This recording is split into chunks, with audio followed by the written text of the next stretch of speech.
Бессмертный Вивальди и квартет «Вояж» в гостях телеканала Софина. Здравствуйте! Я рада вас приветствовать в программе «Хоть Рахо», в передаче, в которой мы говорим о музыке и о музыкантах. И рада приветствовать квартет «Вояж». Здравствуйте! Здравствуйте! Для нас сегодня огромное удовольствие видеть вас, таких музыкантов, и музыку, которую вы исполняете, вот настоящее эстетическое удовольствие. Поэтому еще раз благодарю вас и приветствую в нашей программе. И давайте вначале слово, наверное, руководителю вашего квартета, да, Анвару. Анвар, вам слово.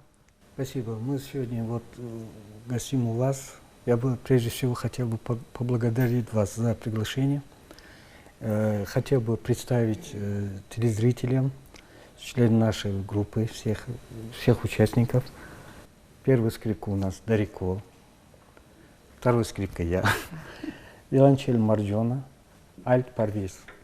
Мы все, конечно, работники симфонического оркестра театра оперы и балета «Место Динайне». От любви к искусству мы для удовольствия своего создали эту квартет, чтобы исполнять квартетную музыку, в основном и классическую, и современные обработки, чтобы, так скажем, не отставать от современных трендов в исполнении такой современных музыки. Вы знаете, ваш квартет достаточно узнаваемый, да, в музыкальных кругах. И когда я вас слушала, знаете, такое воспоминание до ковидного времени, да, когда на всех этих ивентах, да, мероприятиях творческие люди встречаются, собираются, и вот звучит ваша музыка в исполнении квартета. В нашей сегодняшней программе еще будут звучать, да, новинки от квартета. Да, конечно. Мы хотели бы сегодня представить нашим зрителям современную музыку в обработке для струнного квартета. Это будет немножко обработанная эстрадная музыка и узнаваемые такие шлягеры, так скажем, мировые шлягеры из авторов, так скажем, латиноамериканского региона, направления по формату танго, в стиле аргентинского танго. Ну, давайте вначале, да, познакомимся с участниками поближе и начнем с девушек. Дарико, да? Такое у вас интересное, красивое имя. Расскажите о себе, что вы заканчивали, о том, где получали музыкальное образование. Музыкальное образование получила здесь, в Таджикистане. Закончила нашу таджикскую консерваторию по классу скрипки, естественно. Вот. После поступила на работу в театр оперы и балета. Ну и по сей день там работаю. Дарико, а имя ваше, оно с грузинскими корнями, это правильно? Да, правильно. Грузинское имя. Но родились вы в Таджикистане, да. Корни ваши? Нет, здесь я родилась, конечно, просто я метиска, наполовину армянка, наполовину таджичка, наполовину грузинка. Ой, как здорово, сколько, да, сколько всего есть у вас, это здорово, потому что вы такая талантливая, красивая. Если говорить о том, чем вы сегодня занимаетесь в квартете, насколько для вас это интересно и что для вас это значит? Ну, на самом деле это очень интересно. Очень интересно заниматься квартетной музыкой, потому что это на самом деле такая тонкая, изящная, требующая много работы музыка. Что вы любите сами исполнять? В принципе, все, что у нас есть в репертуаре, это как бы для души. Все, что мы любим, мы исполняем. Я смотрю, вы сегодня мужчины в черном, девушки тоже в черном, да? Вы специально подбираете, наверное, образ, наряды. Марджону спрошу. Самый удобный для нас цвет это на данный момент это черный. Если честно, мы пока не привыкли играть в более ярких тонах. Марджон, расскажите о том, как вы пришли к музыке, да, где получали свое профессиональное образование. Музыкальную школу я закончила здесь, в городе Душанбе. Далее я поступила в Уральскую консерваторию к профессору Пешкову по классу виолончель. Там же, в этой же консерватории, закончила ассистентуру, стажировку. Ну и так вы собрались вместе и решили продолжать еще и в форме квартета, наверное, да, выступать? Да, это больше работа для души. Что для души сегодня вы будете исполнять? С чем будем знакомить таджикского зрителя? Ну, сейчас мы, вот, как я уже ранее говорил, хотели бы ознакомить с мировой музыкой, которая сейчас в тренде современном.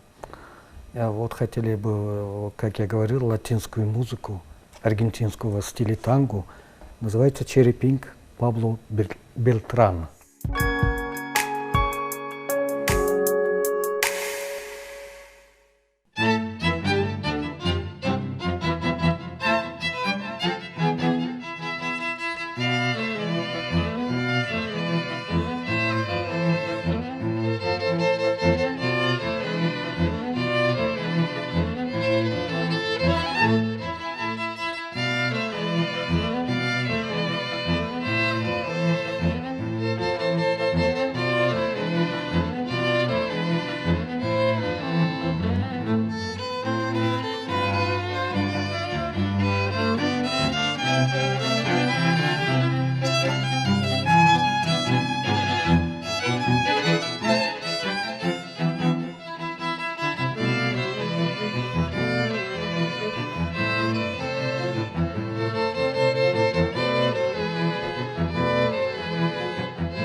Спасибо огромное, потрясающе. Такое ощущение, что сразу переезжаешь, там, не знаю, лето, море, солнце, да, вот это вот все чувствуется, вся эта красота в музыке.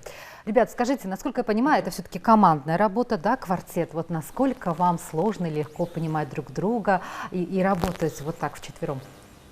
Кто у вас главный, кто решает, и кто вот так вот принимает активное участие в обсуждениях? Ну, это просто маленькая информация, что вот как ансамбль, квартет — это самый сложнейший ансамбль, считается в классической музыке. Почему? Потому что тут, ну, есть, например, дуэты, трио, где с участием фортепиано, тут по практике, вот, по мировой практике считается квартет самым сложнейшим ансамблем. Естественно, вот как вы спрашивали, как мы можем так играть вместе и складно. Ну, естественно, это много времени репетируем, притираемся друг к другу, потому что в квартетной музыке надо вырабатывать общие штрихи, общее звукоизвлечение, балансировку звука, чтобы мы вместе так созвучие 4 инструментов, чтобы было в плане баланса, чтобы все звучали ярко все. Вы же дирижер, да, Да. с большим опытом, и вы сказали, что квартет очень сложный, да, как получается командная работа. А как же тогда оркестром дирижировать? Там огромное количество же вообще музыкантов. Оркестром руководит дирижер, Ага. а здесь руководителей нету. Здесь идет слуховое восприятие друг друга, контроль. Учитывая сложность исполнения каждого инструмента, мы, естественно, знаем, где, в какой момент у кого надо слушать друг друга. Надо, так скажем, гармонически строиться друг с другом. И, я как говорил, балансировку звучания, чтобы в нужный момент выводить на первый план первую скрипку, или вторую, или виолончель, или альт. Это, конечно, очень кровопотливая работа, но очень, конечно, это выдает. Зрители оценят, да. Давайте девушек послушаем, что они думают по этому поводу, и что каждый может о своем инструменте или о своей роли в квартете сказать. Я пришла в музыкальную школу, мне предложили либо фортепиано, либо скрипку. Я говорю, ну, давайте посмотрю, что такое скрипка. Мне просто было интересно, это вот только в интересах было. Посмотрела, сказала, я выбираю скрипку, все. Потому что это была действительно идея родителей. Да, на самом деле, отвести в музыкальную школу. Но они, конечно, не надеялись, что я продолжу это дело. Так профессионально. Да, просто так, для общего развития. А в какой момент вы решили, что нет, это мое, и я останусь в музыке? Наверное, когда поступила в училище, уже начали приглашать где-то играть. Потом поступила в консерваторию. Насколько музыка для вас важна, и как много она занимает в вашей жизни? Занимает она практически всю жизнь. С утра и до самого вечера, и так каждый день. Если говорить о том, что мы сами развиваем свой музыкальный вкус, да, или у своего слушателя, сами девочки или вы, ребята, что вы слушаете по жизни, какую музыку? Ну, естественно, все, что связано с высоким искусством, так скажем. Не имеет значения, это европейская классическая музыка, национальная или какого-то определенного региона. Все, что исполняется профессионально, все то мы и слушаем. Как вы дома у своих родных, близких прививаете вкус хорошей музыки, слушаете вместе, может быть, какую именно музыку? Да, на самом деле я, честно говоря, свою дочь, первую свою дочку заставила играть на виолончели. Она поначалу говорит, нет, мам, я не хочу, я хочу вот инструмент поменьше, скрипочку. Я говорю, вот, в общем, потерпи, и ты полюбишь этот инструмент, этот бархатный, красивый, нежный звук. И в итоге вот сейчас она с годами все больше и больше влюбляется в этот инструмент, и больше как бы она с энтузиазмом начала заниматься. То есть был такой период, что дети, они же ведь не понимают, им сразу хочется красиво играть, сразу, чтобы и звук хороший был. И теперь этот инструмент у вас один на двоих дома? Нет, у нее, она маленькая, у нее своя виолончель, то есть они по размеру отличаются. Есть взрослая виолончель, есть более средняя и маленькая. А какую музыку дома вы слушаете и вместе с дочерьми? Честно говоря, мы слушаем разную. И классику, и эстрадную музыку. То есть вот разнообразное у нас такое вот слушание. А как важно все-таки уметь слушать, да, выбирать, разбираться? Насколько это, я не знаю, на общем характере или становлении личности это играет? В первую очередь для нас это, конечно, классическая музыка. Классическая музыка развивает вкус, стиль, вообще, в принципе, мировоззрение человека. Это мировые инструменты. Вот, и с помощью этих инструментов у нас и кругозор, и мировоззрение расширяется, в общем. Мне кажется, такое ощущение красоты, да, в котором ты пребываешь, да? Конечно, Если да. приучить, ну, в хорошем смысле, да, и детей, и близких, вот такое общее настроение в доме витает, это просто здорово. Если говорить о своей аудитории, кто ваша аудитория и насколько все-таки они тоже готовы слушать такую музыку? Мы стараемся играть для всех, а не просто классическую музыку. Тот предыдущий номер, который мы исполнили, вы сами ощутили, что это в основном светлая музыка, воспринимающая для простого люда. Хотели бы еще одно произведение исполнить латинского направления «Диспозиту». Вам не кажется, что это все как-то созвучно, да, таджикской музыке, или, может быть, нашей ментальности, характеру? Вот какие-то они горячие, и у нас что-то и в музыке такое есть настроение. Хочется всегда вот такой теплой музыки, яркой теплой музыки. Так вы красиво сказали, теплой музыки, яркой. Да. Давайте послушаем. Ну, эта музыка у нас будет в сопровождении электронной музыки. Так сказать. Ага.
квартет «Вояж» потрясающий. Знаменитая «Деспасито». Скажите, насколько я понимаю, в вашем репертуаре есть, да, много таких мелодий, которые современные хиты, но в обработке вот такого вот струнного квартета, если я правильно выражаюсь, да? Да. Это для того, чтобы, наверное, привлечь и молодежную аудиторию, и... Ну, часто бывает, что нас приглашают в какие-то мероприятия, где зрители в основном молодежь, которые очень сложно им воспринимать тяжелую классическую музыку для их восприятия. Для них специально мы вот подготовили такие знаменитые шлягеры, чтобы разнообразить их какие-то творческие там вечеринки или какие-то там встречи. Если говорить о репертуаре квартета «Вояж», да, из чего он состоит? Классическая музыка, она какая? Авторы, да? Кого именно вы играете? В основном пытаемся сыграть, так скажем, шлягеры, или она классическая, или же эстрадная, или современная. Со временем начинаешь понимать, что классика, которую мы слушаем, да, и которую вы исполняете, на самом деле ее исполняли там сотни лет назад. Да? Если вернуться к той композиции, которая в начале программы звучала, это музыка Вивальди, вы можете рассказать об этом авторе и сколько лет этой музыки? Антонио Вивальди – это один из самых знаменитых композиторов мировой классики. Его музыка, по всеобщему признанию, она вечная музыка. Та философия, которая заложена в этой музыке, она восприимчива для всех людей, для всех народностей во всем мире.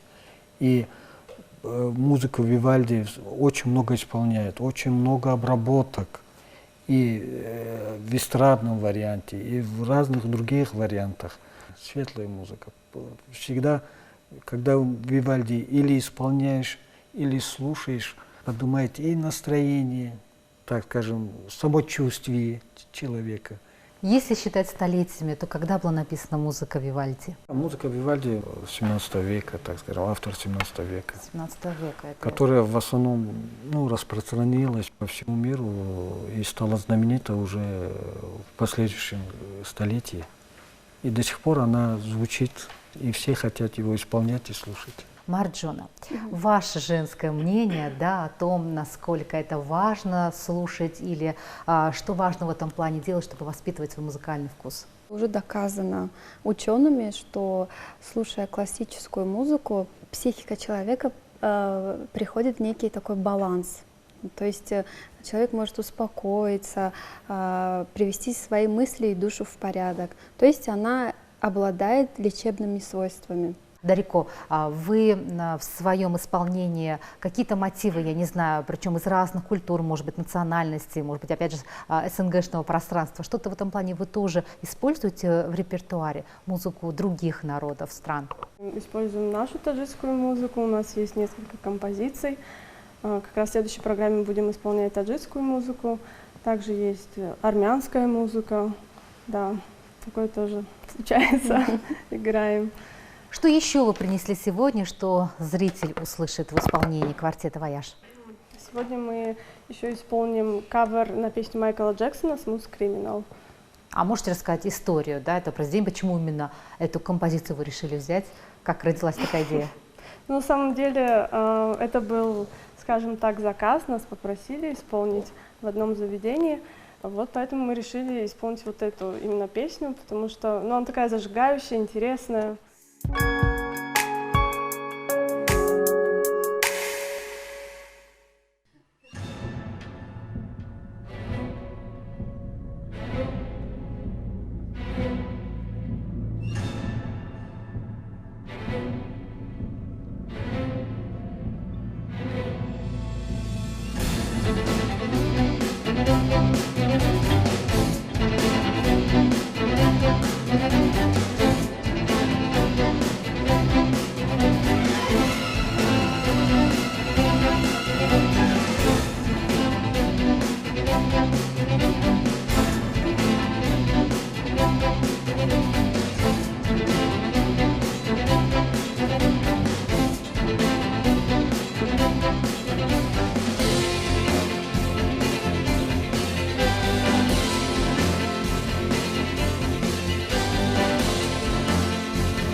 потрясающе, такая мощь, такая динамика, да, квартет «Вояж». Спасибо вам огромное. Сегодня я и, надеюсь, зрители тоже получили такое настоящее наслаждение, эстетическое удовольствие от той музыки, которую вы играли. Нужно сказать, что сегодня у нас прозвучали легенды классической музыки, эстрадной музыки, да, и это, конечно, все связано с программой «Хоть рахой». Сегодня мы говорили о музыке, о музыкантах. Если говорить о том, что мы вас увидим в следующий раз, что интересного вы нам приготовите, тем более я знаю, что есть такие ретро-моменты, да, и вещи, которые вы играете. Я думаю, в следующий раз мы представим нашу классическую музыку. Национальную музыку, да, произведения наших величайших композиторов. Постараемся подготовить очень интересную программу, чтобы и нам было интересно, и зрителям было интересно их слушать. Чтобы мы жили в таком ожидании, предвкушении очередной встречи с вами, да, с настоящей музыкой, которую будет играть квартет «Вояж». Да. Спасибо огромное. Мы надеемся вас снова увидеть в эфире телеканала Софина с новинками, да, с ретро-шлягерами, да, и будет очень много интересного. Вам удачи в выступлении, таких сборов на концертных площадках. А нашим телезрителям напомню, вы смотрите телеканал Софина. Это программа «Хоть рахо». Здесь мы говорим о музыке, о музыкантах. До следующей встречи.